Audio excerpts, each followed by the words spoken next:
It was a quiet Saturday evening, the kind where you can finally breathe after a long week, when the sudden, sharp sound of knocking shattered the peace.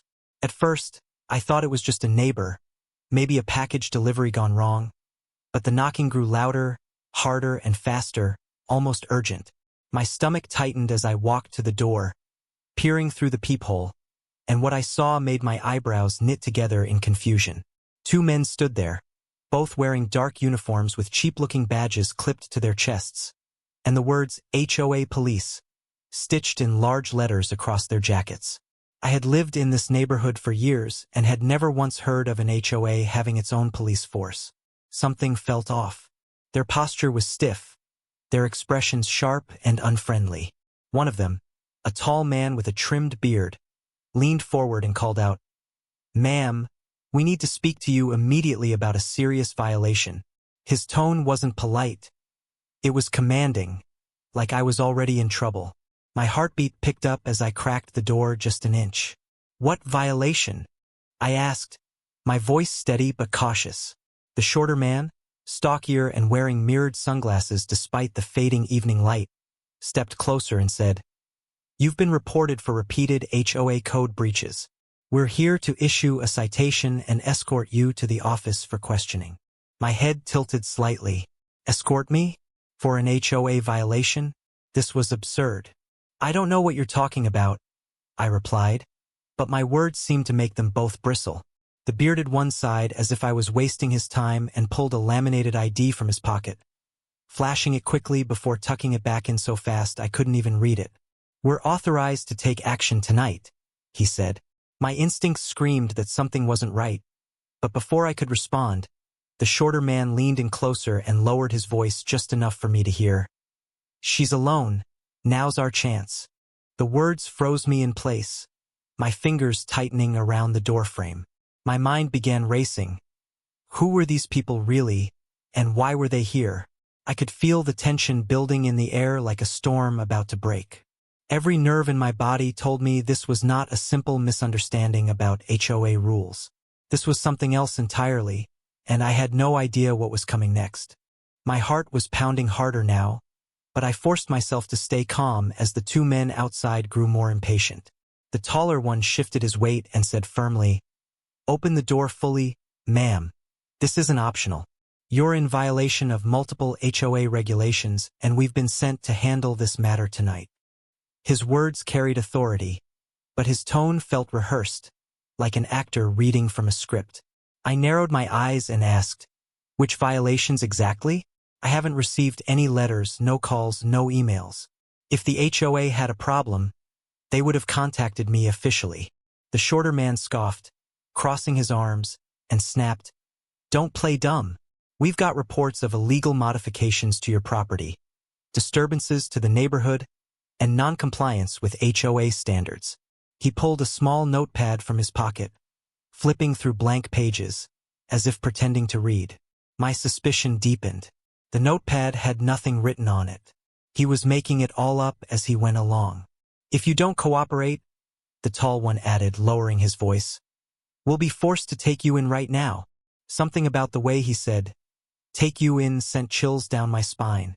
This wasn't about rules or community codes. This was intimidation, pure and simple. I gripped the door tighter, keeping the lock firmly engaged, and tried to study every detail about them. Their uniforms were mismatched. The stitching on one looked new and shiny, while the other's jacket was faded and peeling. Their badges didn't carry any real seal or emblem, just cheap plastic shields. My instincts screamed louder with each second that passed. "If you're really with the HOA, then call your supervisor," I challenged, hoping to push them into revealing their scam. The short man chuckled, shaking his head. "We don't need permission. We're enforcement. If you resist, that's another charge." I almost laughed at the ridiculousness of his words, but I couldn't, because behind the ridiculous act was something far more dangerous. They wanted control, they wanted me to step outside, and they weren't going to leave without escalating. The taller one leaned closer, his face now inches from the door, his voice dropping to a threatening growl. "Don't make this harder than it needs to be. Step outside and we'll deal with this quietly." If you refuse, everyone in this neighborhood will see you dragged out for non-compliance. His words cut deep because they were designed to humiliate, to scare me into submission. But what they didn't know was that I wasn't the type to fold under pressure, and more importantly, I wasn't just some random homeowner. Inside, beneath the ordinary life I projected to my neighbors, I carried a truth that these impostors could never have guessed.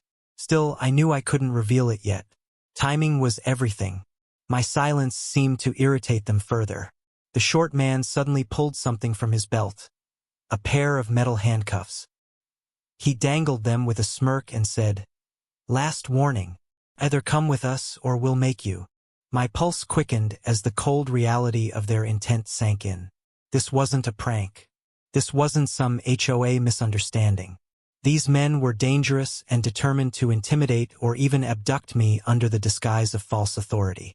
My grip on the doorframe tightened, and for a brief moment I considered ending it right there, showing them exactly who they were dealing with.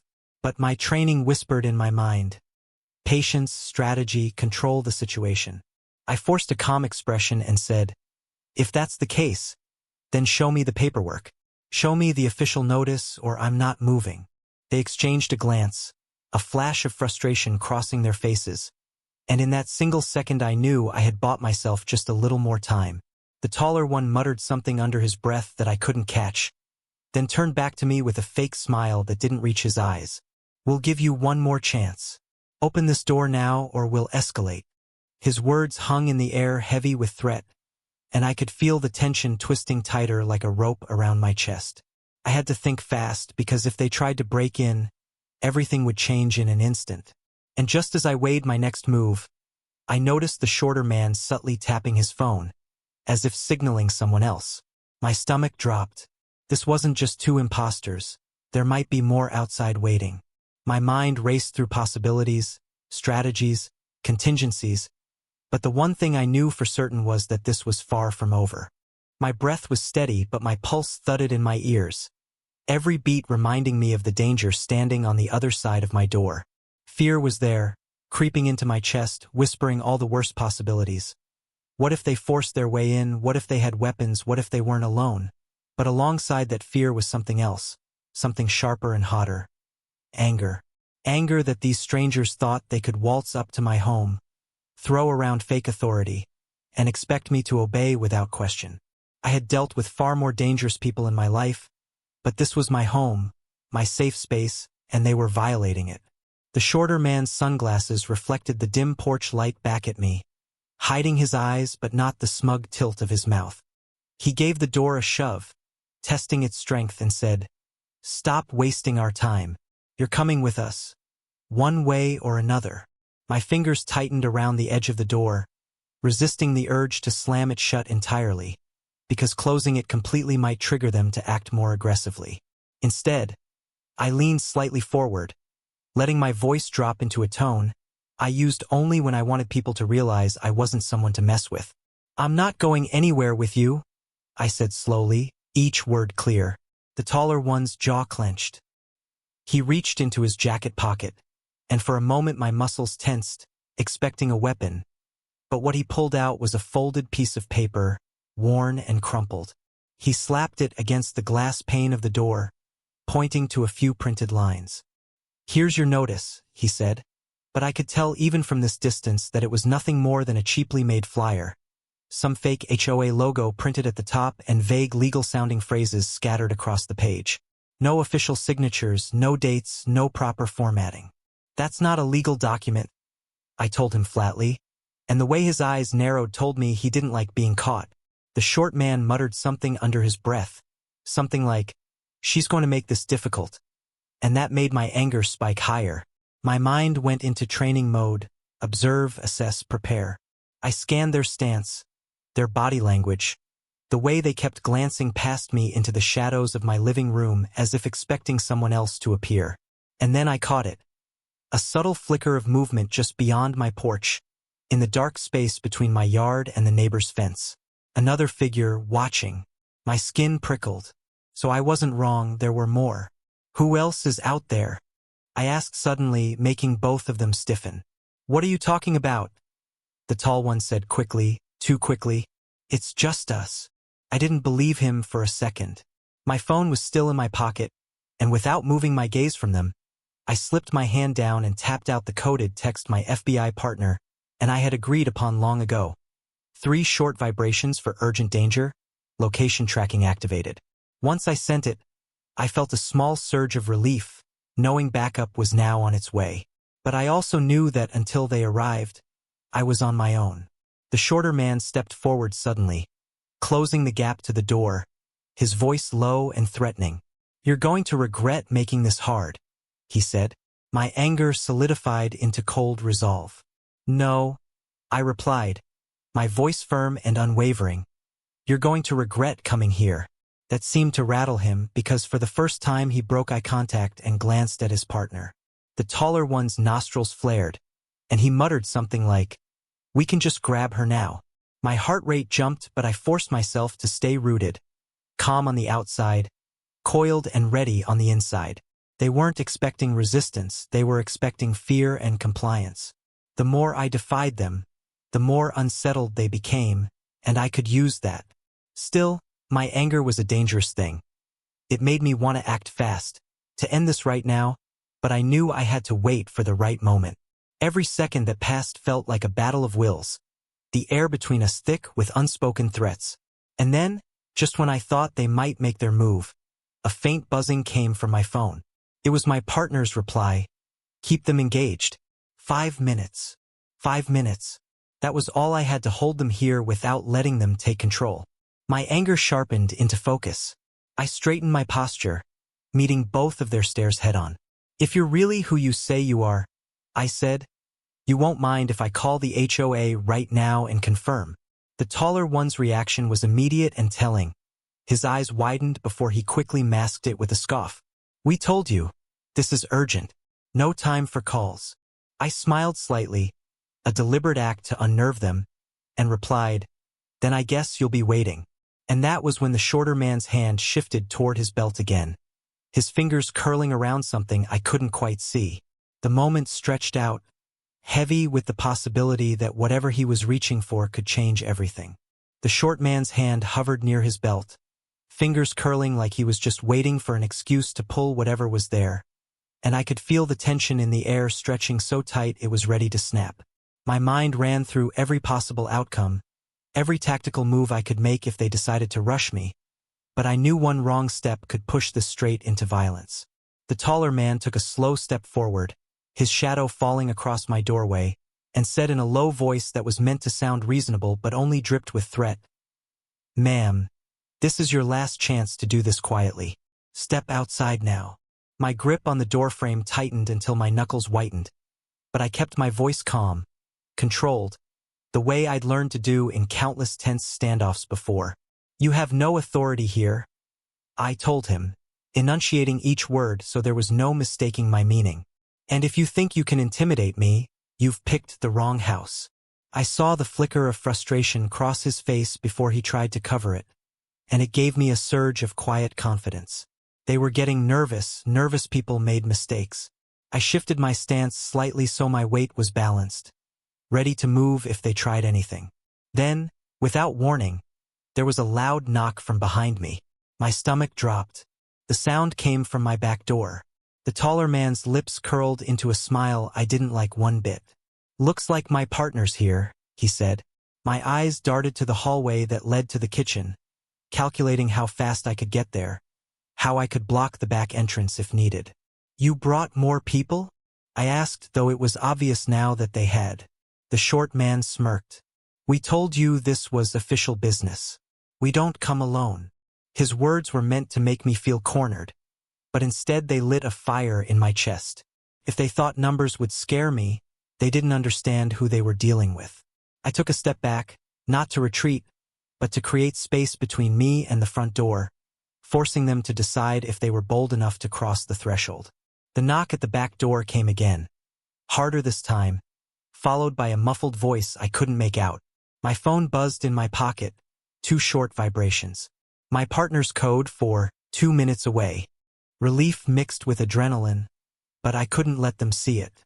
I had to keep them distracted until backup arrived. "You're making a mistake," I told them, my tone sharper now, my anger just visible enough to make them wonder why I wasn't afraid. The taller man stepped forward again, testing the door like he might push it open, but I held my ground. I could feel my muscles coiling, ready for whatever came next. The short man shifted, clearly impatient, glancing over his shoulder as if checking for a signal from whoever was at the back. The knock came yet again, and this time the voice was clearer, calling out something like, "Open up, HOA enforcement." I almost laughed at how ridiculous it sounded, but I didn't, because ridiculous or not, these people were here for a reason, and that reason wasn't going to be good for me. My mind was already piecing together the possibilities. Extortion, kidnapping, or maybe this was something bigger, something tied to a case I'd worked before without realizing it. Whatever it was, I wasn't going to give them the satisfaction of seeing me rattled. I let the silence stretch for a moment, letting them stew in their own impatience, and then I said evenly, "You have 1 minute to leave before this turns into something you can't walk away from." The taller man's eyes narrowed, and I could see him weighing the risk, sensing that I wasn't bluffing but still unsure of what cards I had to play.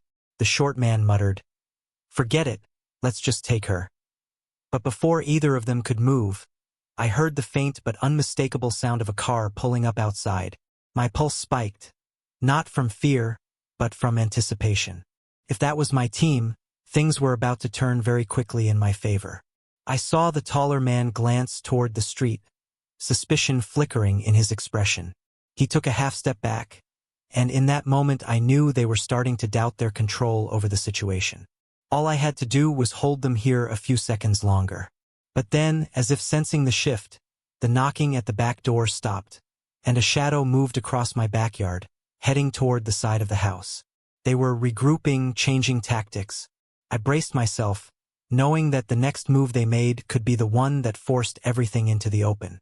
The sudden silence from the back door was almost worse than the knocking had been, because now I couldn't track their movements, couldn't predict which direction the threat would come from next. My instincts screamed at me to move, to secure the back entrance, but the two men at the front door were still fixed on me. Their eyes sharp, their bodies tense like they were ready to spring if I gave them an opening. The taller man tilted his head slightly, like he was listening to something I couldn't hear, and then his lips curled into a thin smile that sent a cold chill down my spine. "You're out of time," he said softly. Before I could respond, I heard it. Footsteps moving quickly around the side of my house, gravel crunching under boots, then the squeak of my back gate swinging open. I shifted my weight, my mind calculating the distance to the kitchen and the back door. And that's when the knock came again, harder than before, followed by a deep voice calling out, "This is the HOA Enforcement Division. Open the door now." The absurdity of the words might have been laughable under any other circumstances, but right now they carried a weight that was anything but funny. I could picture him clearly without even seeing him, broad-shouldered, dark jacket, posture that screamed authority, but the wrong kind. The taller man at the front glanced at his partner and nodded, like some silent agreement had been made. The shorter one smirked and said, "Looks like we've got backup. Now you don't have a choice." My jaw tightened. I always had a choice.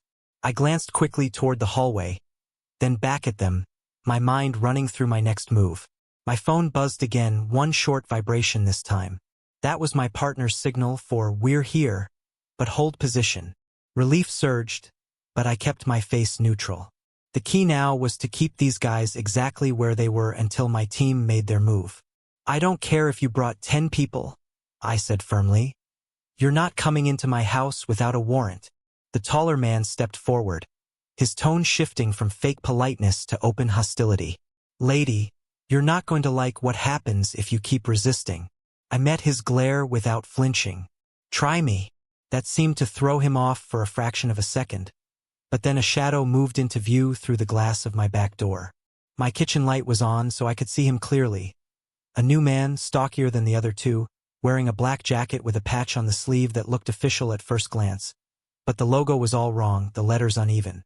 He peered inside, scanning the room before pounding his fist against the glass. "Last warning," he barked. My anger simmered hotter now. This wasn't just a scare tactic anymore. This was a coordinated attempt to get inside, and I had no doubt that once they did, things would turn dangerous fast. I took a slow breath, forcing my mind to stay clear. "You're trespassing," I called out toward the kitchen, raising my voice so the man outside could hear. "Leave now, or I will take action." The taller man at the front door chuckled darkly. "You'll take action? Against us?" He looked at his partner like I just told a joke, but what he didn't know was that I meant every word. My patience was running out, and so was theirs. The man at the back door rattled the handle, testing it, then stepped away, disappearing out of sight again. I could hear faint movement along the side of the house, but now it was harder to tell how many people were actually out there. My pulse quickened, not from fear, but from anticipation. My team was close, I could feel it, and when they arrived, this little act these imposters were putting on was going to crumble in seconds. But until then, I had to keep the standoff going. I squared my shoulders, looking directly at the taller man, and said, "If you think I'm alone, you're wrong." It was just vague enough to plant a seed of doubt, and I saw the flicker of uncertainty in his eyes before he masked it with a sneer. "We'll see about that," he said, but he didn't move. That hesitation was all I needed to know I had the upper hand, even if just for a moment. And then, faint but clear, I heard the sound of car doors closing from down the street. My heart leapt, not in panic, but in readiness. Things were about to change one way or another. The distant thud of car doors closing was like a silent countdown in my head, but I knew I couldn't rely on rescue alone. I had to control the narrative until my team stepped in. The two men at the front were still blocking my way, their fake badges catching the porch light, their eyes locked on me like predators sizing up prey. The taller one tilted his head slightly, studying me as if trying to decide whether to push forward or keep talking. That hesitation was my opening. I softened my voice, letting a hint of uncertainty slip in, just enough to make them think I might finally be breaking. "All right," I said slowly. "Maybe we can work something out." The shorter man smirked like he'd already won. "Now you're making sense," he said, stepping a little closer. I held up my hand, pretending to think it over. "But I need to know exactly what rules I broke. Tell me the specific HOA codes, the ones you're accusing me of violating." The taller one straightened, clearly unprepared for the request. "You know what you did," he said vaguely, his voice betraying a sliver of uncertainty. I tilted my head, feigning confusion. "No, I don't. If you're real HOA enforcement, you'd know the exact code numbers." The short man's smirk faltered, and I pounced on the moment. "For example, Section 5, Article 3 deals with property modifications. Section 7 covers disturbances. So which is it?" I watched their expressions carefully, and just as I expected, they glanced at each other like two students caught bluffing their way through a test. My anger simmered just under the surface, but I kept my tone light, almost curious. "You don't know, do you?" The taller man's jaw tightened. "That's not important. What's important is you comply now." I took a slow step back, just enough to make them think I might finally give in. "All right," I said again, my voice calm. "Let's do this the right way. I'll come with you, but first, I need to grab my ID from the kitchen." The short man's eyes narrowed, clearly suspicious, but the taller one waved him off. "Fine. Make it quick." I turned and walked toward the kitchen, my ears tuned to every sound behind me, my body tense and ready in case they tried to follow. As I reached the doorway, I caught movement out of the corner of my eye, a shadow passing the window above my sink. The man from before was still out there, watching. I moved to the counter, making a show of rummaging through a drawer, but my real goal was the small device hidden beneath the cutting board. A discreet panic button that would send an instant alert to my team with a go now signal. My fingers brushed against it, but I didn't press it yet. I wanted them closer, distracted, caught completely off guard. I turned back toward the living room and called out, "So, which of you is in charge?" The short man scoffed. "We both are." I smiled faintly. Funny, because the guy in the back seems to be doing all the work. That hit a nerve. I could see it in the way the taller man's eyes flicked toward the hallway leading to the back door. They didn't trust each other completely, and I could use that. I walked back slowly, meeting their eyes. You know, I said conversationally, you're not the first people to pretend to be something you're not. The taller man frowned. What's that supposed to mean? I let a small smile tug at my lips, lowering my voice so they had to lean in to hear me. It means I've dealt with fakes before, and it never ends well for them. They both froze, just for a second, and in that pause I knew I had them hooked, curious, uneasy, and just a little off balance. My phone buzzed again in my pocket. 3 short bursts. The signal I'd been waiting for. My team was in position. I kept my expression neutral, even as adrenaline surged through me. All right, I said finally, let's get this over with. I took 1 step toward the door, and they instinctively stepped back to make room. Exactly what I wanted. The moment they stepped back to let me pass was the moment I knew the game was over for them, even if they didn't realize it yet. I moved slowly toward the doorway, my posture relaxed on the surface but every muscle primed for action. The taller man gave a smug nod as if he thought he'd finally broken me, while the short one's eyes darted between me and the kitchen, still suspicious but too confident to stop me now. I stopped just short of the threshold, close enough to feel the night air seeping in through the crack of the door, and looked the taller man dead in the eyes. You know, I said evenly, you've been very patient.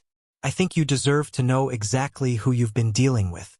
His smirk widened, mistaking my words for some kind of surrender, but that expression evaporated when I reached into my jacket pocket and slowly, deliberately, pulled out my badge.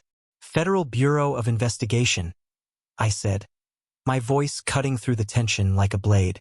You're under arrest. The taller man froze, his eyes widening in disbelief, while the short one's face went pale as the realization hit. They stammered, searching for words, but I didn't give them the chance. Hands where I can see them. Now. My voice carried the weight of authority that no fake badge could ever match. The short man instinctively stepped back, bumping into the railing behind him, but the taller one's hand shot toward his pocket. I moved instantly, stepping forward, my other hand ready to draw my weapon if I had to. Don't, I warned, my tone low and deadly serious. He hesitated, then slowly raised his hands, but the tension in his body told me he was still calculating his chances. Out of the corner of my eye, I caught the movement of the man from the back door rounding the corner of the house, his face tightening as he saw the badge in my hand. She's FBI! He shouted to the others, his voice breaking the last illusion they'd been clinging to. That was the signal my team needed. Within seconds, the sound of heavy boots and shouting filled the air as agents swarmed the property from both sides. Red and blue lights flickered across the front of my house, painting the impostors' faces in harsh flashes. The taller man's composure cracked as 2 agents closed in on him, forcing him to his knees, while the short one tried to bolt but was tackled before he made it 2 steps. I kept my stance firm, my breathing steady, even as the adrenaline pounded through my veins. The man from the back was dragged forward by another agent, cursing under his breath, but when he caught my eye, there was something different in his expression. Not just anger, but a kind of smug defiance, like he still had an ace up his sleeve. You think this is over? He said, his voice low enough for only me to hear. This was just the beginning. I didn't react, didn't give him the satisfaction of a response, but his words lodged themselves in the back of my mind.